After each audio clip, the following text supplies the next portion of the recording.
Hello friends. आज हम लोग ट्रांजिस्टर के डिफरेंट कॉन्फ़िगरेशन की यहाँ पे डिस्कशन करेंगे और देखेंगे कॉमन बेस, कॉमन एमिटर और कॉमन कलेक्टर कॉन्फ़िगरेशन में ट्रांजिस्टर कैसे काम करता है, उसका बेसिक डायग्राम कैसे आएगा और हमको क्या चीज़ें ध्यान में रखनी है। दोस्तों, ट्रांजिस्टर बेसिकली कह सकते हैं हम कि वहाँ पे हम जब बायसिंग करते हैं तो हमने उस वक़्त 2 बायसिंग की बात की थी। जैसे कि एम्पलीफायर मोड में कॉमन बेस ट्रांजिस्टर का एमिटर बेस जंक्शन हम फॉरवर्ड बायस हमने किया था और कलेक्टर बेस जंक्शन हमने रिवर्स बायस किया था। इसका मतलब है ट्रांजिस्टर को हम 2 पोर्ट नेटवर्क के फॉर्मेट में कनेक्शन कर सकते हैं। 2 पोर्ट का मतलब है दोस्तों कि 2 पोर्ट, एक इनपुट पोर्ट और एक आउटपुट पोर्ट। तो इस प्रकार ट्रांजिस्टर का कॉन्फ़िगरेशन हम समझ पाएँगे।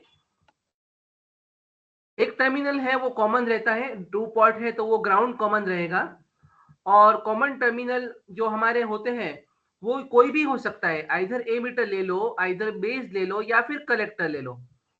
तो बेसिकली ये चीज़ों को ध्यान में रखते हुए हमारे पास ट्रांजिस्टर के 3 कनेक्शन कॉन्फ़िगरेशन है, कॉमन बेस, कॉमन एमीटर और कॉमन कलेक्टर। तो आइए दोस्तों वन बाय वन इसको समझने का प्रयास करेंगे। पहले हम डायग्राम देखेंगे। कॉमन बेस कॉन्फ़िगरेशन, तो ये पीएनपी ट्रांजिस्टर है। पीएनपी का दोस्तों अगर आपको याद होगा, मैंने लास्ट सेशन में बताया था कि जो भी पॉजिटिव होगा वहां से नेगेटिव की तरफ एमीटर में एरो आएगा। तो पी माने एमीटर पॉजिटिव है तो पी टू एन एरो बताया है, तो ये दैट मीन्स पीएनपी ट्रांजिस्टर का सिंबल है। कॉमन बेस, इसका मतलब देखिए यहाँ पे एमीटर बेस और कलेक्टर बेस में बेस कॉमन है। तो पीएनपी को अगर हम लोग कॉमन बेस कॉन्फ़िगरेशन में करेंगे तो इस प्रकार कनेक्शन करेंगे। यहाँ पे ये सप्लाई है और ये सोर्स दिया हुआ है, एनर्जी सोर्स हम कहेंगे।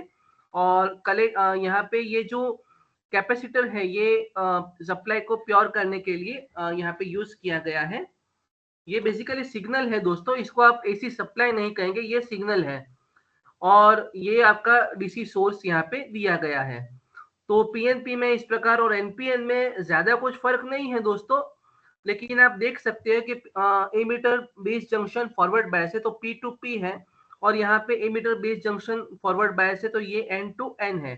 बस यही फर्क है। और यहाँ पे आप देखिए कलेक्टर बेस जंक्शन रिवर्स बायस है तो कलेक्टर पी टू एन है और यहाँ पे एन टू पी है। बस यही फर्क आपको डायग्राम में जब एग्जाम में आप ड्रॉ करोगे तो आपको याद रखना है कि ये कैसे होता है। तो कॉमन बेस कॉन्फ़िगरेशन का डायग्राम इस प्रकार ड्रॉ करेंगे। कॉमन कलेक्टर एमीटर की बात करेंगे दोस्तों, तो एमीटर कॉमन होता है तो देखिए ये इस प्रकार हम लोग यहाँ पे कॉमन टर्मिनल को एमीटर बताएंगे, उसको ग्राउंड करेंगे। तो यहाँ पे भी आप देखिए एमीटर बेस जंक्शन है तो ये है। तो इस प्रकार आपको यहाँ पे मिल जाएगा। तो आपको ये ध्यान रखना है दोस्तों, ये एनपीएन टाइप का आपका ट्रांजिस्टर है। और मैंने आपको जैसा बताया कि वो जो emitter base junction forward bias का मैंने आपको कहा वो सिर्फ कॉमन बेस कॉन्फ़िगरेशन के लिए, एम्पलीफायर बोर्ड के लिए होता है। अदरवाइज आपको हर कॉन्फ़िगरेशन के लिए बैटरी के कनेक्शन ध्यान में रखने पड़ेंगे। और यहाँ पे देखिए ये डायग्राम है कॉमन एमीटर पीएनपी, ये एनपीएन का है और पीएनपी है। और यहाँ पे आप बैटरी का कनेक्शन देख सकते हैं। आपको इस प्रकार आपको करना है, ये आपको याद रखना पड़ेगा, इसको डायग्राम में आपको याद रख के करना पड़ेगा। ठीक है, आगे बढ़ते हैं। कॉमन कलेक्टर में हम कलेक्टर को कॉमन करके ग्राउंड करेंगे तो यहाँ पे आपको इस प्रकार करना है। तो ये आप देखिए कि यहाँ पे बैटरी पी टू एन है और एन टू पी है। इस प्रकार ये चेंज है। तो एक्चुअली वो जो आपके माइंड में था emitter base junction forward bias, collector base junction reverse bias, तो वो हमारा कॉमन एमीटर कॉमन बेस वाले कॉन्फ़िगरेशन में रहेगा। अदरवाइज आप उसको जैसे डायग्राम दिया गया है इस प्रकार ही आपको याद रखना पड़ेगा। और ये आपका एनपीएन है तो दोनों में आपको बैटरी के कनेक्शन ध्यान रखते हैं। अदरवाइज अदर डायग्राम सारे कॉमन है। आरएल हमारा लोड रेजिस्टेंस है, ये अपना आउटपुट वोल्टेज यहाँ पे मिलेगा। तो आइए दोस्तों इसको समझते हैं। पैरामीटर की कंपैरिजन में कई बार आपको पूछते हैं कॉमन सीबी, सीसी और CC, common emitter, common base और कॉमन कलेक्टर एक्सप्लेन कीजिए, कंपेयर कीजिए। तो इनपुट रेजिस्टेंस कॉमन बेस का सबसे कम होता है, कॉमन एमीटर का मीडियम और कॉमन कलेक्टर का हाई होता है। क्योंकि कलेक्टर का एरिया ज्यादा है, ऐसा आपको पता होना चाहिए। आउटपुट रेजिस्टेंस कॉमन बेस का बहुत ज्यादा होता है, कलेक्ट कॉमन एमीटर का मीडियम होता है और कॉमन कलेक्टर का लेस होता है। करंट गेन है, current gain output upon input जिसे कहेंगे, या output current upon input current कहेंगे, तो लेस देन 1 होता है कॉमन बेस का, कॉमन एमीटर का हाई होता है और कॉमन कलेक्टर का भी हाई होता है। और पावर गेन इसका लेस देन कॉमन एमीटर होता है, कॉमन बेस का, कॉमन एमीटर का हाईएस्ट होता है और कॉमन कलेक्टर का लेस देन कॉमन बेस होता है। तो दोस्तों आप एक बात समझ लीजिए, ये आपको कंपैरिजन आपको याद रखना है, आपको एग्जाम में अगर पूछते हैं तो आपको आना चाहिए। तो अभी ट्रांजिस्टर कैरेक्टरिस्टिक हम जो है, और जो हमने देखा कि ये कॉन्फ़िगरेशन डिफरेंट है, तो हम ट्रांजिस्टर की कैरेक्टरिस्टिक देखते हैं। वेरिएशन, बेसिकली कैरेक्टरिस्टिक क्या होता है? Variation of output parameters with respect to input parameters. किसी भी मशीन का कैरेक्टरिस्टिक हम देखते हैं तो वो आउटपुट और इनपुट में कितना रिलेशन है, क्या वेरिएशन करने से कि क्या वेरिएशन होता है, दैट इज कैरेक्टरिस्टिक। तो यहाँ भी वो है, कुछ पैरामीटर हम कांस्टेंट रखेंगे और कुछ पैरामीटर वेरी करेंगे और उसके अकॉर्डिंगली आउटपुट के पैरामीटर देखेंगे, तो उसको ट्रांजिस्टर कैरेक्टरिस्टिक कहा जाता है। तो इंपॉर्टेंट ऑब्जर्वेशन क्या रहेगा इसमें? इनपुट कैरेक्टरिस्टिक के लिए हमारे रहेगा इनपुट वोल्टेज और इनपुट करंट वेरी होगा, और different value of are I input resistance हमारा वेरी रहेगा। आउटपुट कैरेक्टरिस्टिक के लिए वोल्टेज और करंट आउटपुट दोनों लेंगे और वेरी होगा हमारा आउटपुट रेजिस्टेंस। तो ये चीजें करके हम ट्रांजिस्टर की कैरेक्टरिस्टिक का ग्राफ प्लॉट कर पाएंगे। तो मान लीजिए मैं कॉमन बेस्ड कैरेक्टरिस्टिक का एनपीएन ट्रांजिस्टर के लिए यहाँ पे हम लोग समझने का प्रयास करते हैं। तो इनपुट कैरेक्टरिस्टिक देखते देखिए, यहाँ पे इनपुट में एक बात समझिए कि आपका कैरेक्टरिस्टिक इनपुट में क्या आएगा। मैंने जैसा बोला इनपुट वोल्टेज और इनपुट करंट, तो इनपुट वोल्टेज क्या होगा? ए मीटर बेस वोल्टेज, क्योंकि ए मीटर बेस यहाँ पे इनपुट हो जाएगा, तो इनपुट वोल्टेज आपका रहेगा ए मीटर बेस वोल्टेज, और इनपुट करंट आपका ए मीटर करंट रहेगा। तो दोस्तों यहाँ पे देखिए डिफरेंट वैल्यू ऑफ, जैसा मैंने बताया different value of input resistance. तो यहाँ पे आप देखिए कि इनपुट रेजिस्टेंस आपका रहेगा delta V E B divided by delta I E. V by I जो मैंने कहा, इनपुट वोल्टेज क्या होगा? वी ई बी होगा, ए मीटर बेस वोल्टेज, और इनपुट करंट होगा ए मीटर करंट, वो आपका इनपुट रेजिस्टेंस। और कहा क्या होगा इसमें? कलेक्टर बेस को हम कांस्टेंट ले रहे हैं। जब इनपुट कैरेक्टरिस्टिक की बात करेंगे तो कलेक्टर बेस वोल्टेज हम कांस्टेंट रखेंगे, और हम वेरी करेंगे हमारा डेल्टा वी वेरी करेंगे तो डेल्टा आई, इसका मतलब ये इनपुट वोल्टेज वेरी करेंगे तो करंट वेरी होगा। तो ये कैरेक्टरिस्टिक हमको मिलेगी। तो ये देखिए आपका डिफरेंट वैल्यू ऑफ आर आई के लिए हमारा 0 है, 2 है, 6 ओम है, इतने के लिए यहाँ पे वेरिएशन है। तो देखिए यहाँ पे कि क्या हो रहा है यहाँ पे कि ये वेरिएशन जैसा भी आपका वैल्यू चेंज होता है, देखिए ये कलेक्टर बेस वोल्टेज है, ये वोल्टेज आपका कौन सा है? 0 2 6। कलेक्टर बेस वोल्टेज हमने कांस्टेंट किया, तो कलेक्टर बेस वोल्टेज 0 है, तब ये है कलेक्टर बेस वोल्टेज 2 है, तो ये है। तो इसका मतलब कलेक्टर बेस वोल्टेज अगर जितना बढ़ाते हैं तो उतना कैरेक्टरिस्टिक आपका वी भी आपका इतना कम होता है, एमीटर बेस वोल्टेज कम होता है। और कम चेंज के लिए देखिए आप यहाँ पे ये देखने की बात है कि आप एमीटर बेस वोल्टेज जितना में कम वेरिएशन होता है, उसके रिलेशन में अगर एमीटर करंट में वेरिएशन ज्यादा रहेगा।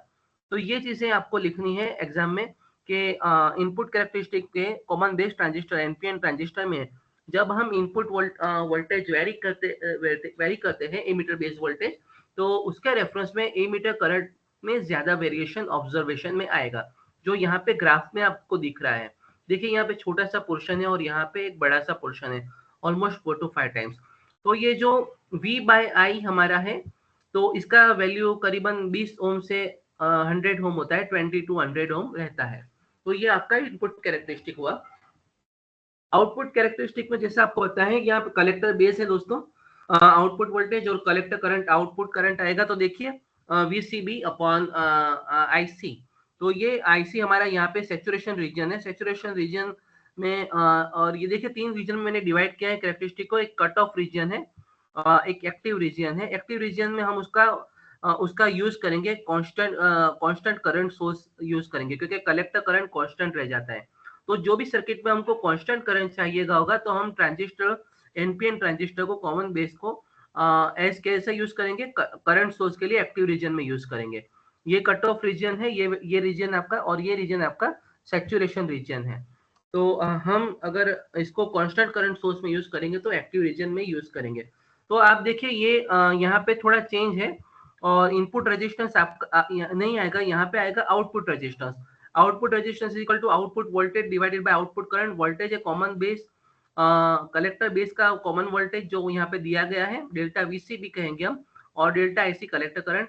और इस वक्त हम लोग यहाँ पे एमीटर करंट कांस्टेंट रखेंगे, और इसका वैल्यू करीबन 1 मेगा ओम होता है। जो हमने कैरेक्टरिस्टिक में जो कंपैरिजन वाला टेबल था उसमें देखा था कि आउटपुट रेजिस्टेंस हाई होता है, तो आप देखिए 1 मेगा ओम का इसका वैल्यू रहेगा। तो output resistance approximate 1 mega ohm रहेगा। तो और यहाँ पे गेन हमारा देखिए, गेन देखिए अल्फा एसी, एसी गेन है डेल्टा आईसी। एसी है आपका चेंज के लिए डेल्टा लिखा है, अगर चेंज नहीं है तो डीसी आएगा। अल्फा डीसी जो हमने आगे देखा उसमें क्या था, आईसी बाय आई था। यहाँ पे अल्फा एसी है, ये वेरिएशन के लिए एसी लिखा हुआ है। Delta IC output current upon input current. Output current है कलेक्टर करंट, इनपुट करंट है एमीटर करंट। और इस वक्त हम वीसीबी आउटपुट वोल्टेज कांस्टेंट लेंगे, तो ये हमारा गेन होगा। तो ये हुआ कॉमन बेस कैरेक्टरिस्टिक। तो दोनों के ग्राफ हमको एक्सप्लेन करने हैं, और वेरिएशन कैसे होता है, रेजिस्टेंस क्या है, इनपुट रेजिस्टेंस क्या है, आउटपुट रेजिस्टेंस क्या है, गेन क्या है, ये आपको एग्जाम में पूछते हैं तो आपको ये एक्सप्लेन करना रहेगा। कॉमन एमीटर कैरेक्टरिस्टिक की बात करते हैं दोस्तों। कॉमन एमीटर जो है तो उसमें इनपुट कैरेक्टरिस्टिक में देखिए कॉमन बेस का जो था सिमिलर प्रॉपर्टी है, वही आपका कम वोल्टेज में ज्यादा करंट का वेरिएशन आता है। और देखिए कलेक्टर ए मीटर जो हमारा वोल्टेज है उसका वैल्यू फिक्स रखा जाता है। तो इनपुट रेजिस्टेंस आएगा delta VBE upon delta I B, जहाँ पे वीसी हम कांस्टेंट लेते हैं। तो ये डायनेमिक इनपुट रेजिस्टेंस इसका आएगा 800 ohm to 3 kilo ohm. Input resistance थोड़ा सा हाई है। और आउटपुट कैरेक्टरिस्टिक आप देखिए ये सिमिलर टू कॉमन बेस जैसा है। तो ये भी 3 रीजन है, cut off region, saturation region और एक्टिव रीजन। जो कॉमन बेस था वहां पे लेफ्ट साइड शिफ्ट था पूरा, यहाँ पे राइट साइड आपको मिलेगा। तो ये सैचुरेशन कैरेक्टरिस्टिक है। और आपके different value of current, IB की डिफरेंट वैल्यू, बेस करंट के डिफरेंट वैल्यू के लिए, बेस करंट 0 है तो कट ऑफ रीजन में जाएगा, otherwise 20 micro ampere base current different value पे हम लेंगे तो हमको इस प्रकार हम ग्राफ मिलेगा। तो यहाँ पे आउटपुट रेजिस्टेंस, एक बात यहाँ पे देखी जाएगी कि small change in IB cause more change in IC. देखिए कि 0 से 20 माइक्रो एम्पियर में चेंज है, लेकिन यहाँ पे कलेक्टर करंट में बहुत ज्यादा चेंज आता है। देखिए ऑलमोस्ट डबल हो जाता है। ठीक है, तो ये चीज देखने के, small change in IB cause more change in IC. Output resistance है, आउटपुट कैरेक्टरिस्टिक है तो आउटपुट रेजिस्टेंस रहेगा delta VCE upon delta IC, जहाँ पे base current, input current constant ले लिया है और इसकी वैल्यू किलो ओम में होती है, तो कंपैरेटिवली इसको मीडियम कहा जाएगा। तो ये हुआ कॉमन ए मीटर कैरेक्टरिस्टिक। और डीसी करंट गेन के बारे में हम यहाँ पे डिस्कशन करेंगे। डीसी करंट गेन हमारा ये देखिए, यहाँ पे डीसी करंट गेन बीटा है आईसी बाय आई ई। आप एक्चुअली ऐसा याद रखिए, beta is equal to C by B, alpha is equal to आप सी बाय ई कहेंगे। तो collector current divided by base current, क्योंकि आपका कलेक्टर करंट आपका आउटपुट करंट है, बेस करंट आपका यहाँ पे इनपुट रहेगा।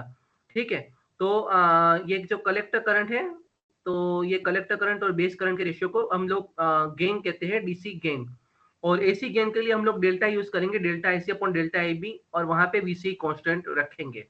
तो डिफरेंट गेन के भी कभी डेफिनेशन एग्जाम में पूछते हैं तो आपको आना चाहिए। और ये डायग्राम आपको प्लॉट करना है। और बीटा डीसी और बीटा दोनों की वैल्यू अप टू 250 ओम होती है।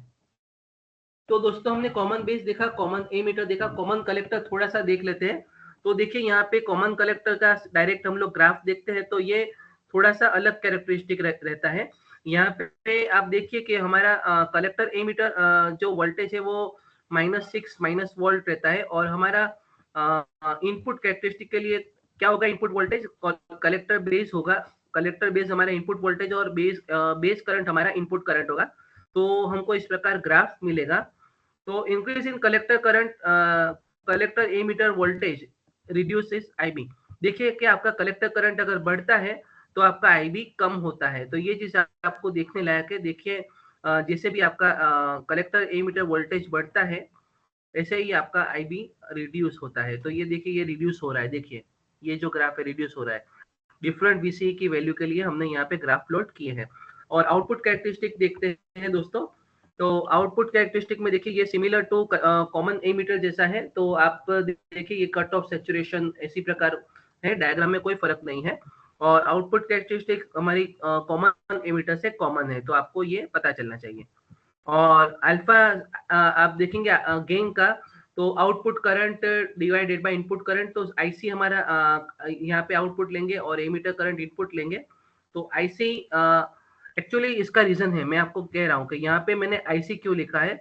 एक्चुअली आईसी और आई यहाँ पे वैल्यू दोनों सेम सिमिलर रहेगा, दोनों वैल्यू क्या होगा, ऑलमोस्ट इक्वल रहेगा।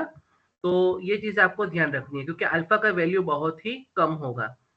तो अल्फा हमारा गेन है इसमें बहुत ही कम होगा, इस वजह से आईसी नियरली इक्वल टू आई आएगा। कलेक्टर करंट और एमीटर करंट दोनों एक सा ही आएगा। तो ये आपकी आउटपुट कैरेक्टरिस्टिक है दोस्तों, ये भी आपको याद रखनी है। तो दोस्तों आपको एग्जाम में explain characteristic of NPN transistor, common emitter, common base, आपको कुछ भी पूछ सकते हैं। तो उस वक्त आपको ये ग्राफ प्लॉट करके एक्सप्लेन करना है और ये आपको डायग्राम ग्राफ याद करना है और उसका रिलेटेड जो पैरामीटर्स है, इनपुट रजिस्टर्स आउटपुट रजिस्टर्स, वो याद करना है। और एक पैरामीटर के वेरिएशन में दूसरे पैरामीटर के वेरिएशन पे क्या फर्क आता है वो आपको एक्सप्लेन करना है। तो आई होप आपको पता चला होगा। इसके डायग्राम आप खास याद कर लीजिए, एग्जाम के लिए इंपॉर्टेंट है। Thank you and keep learning.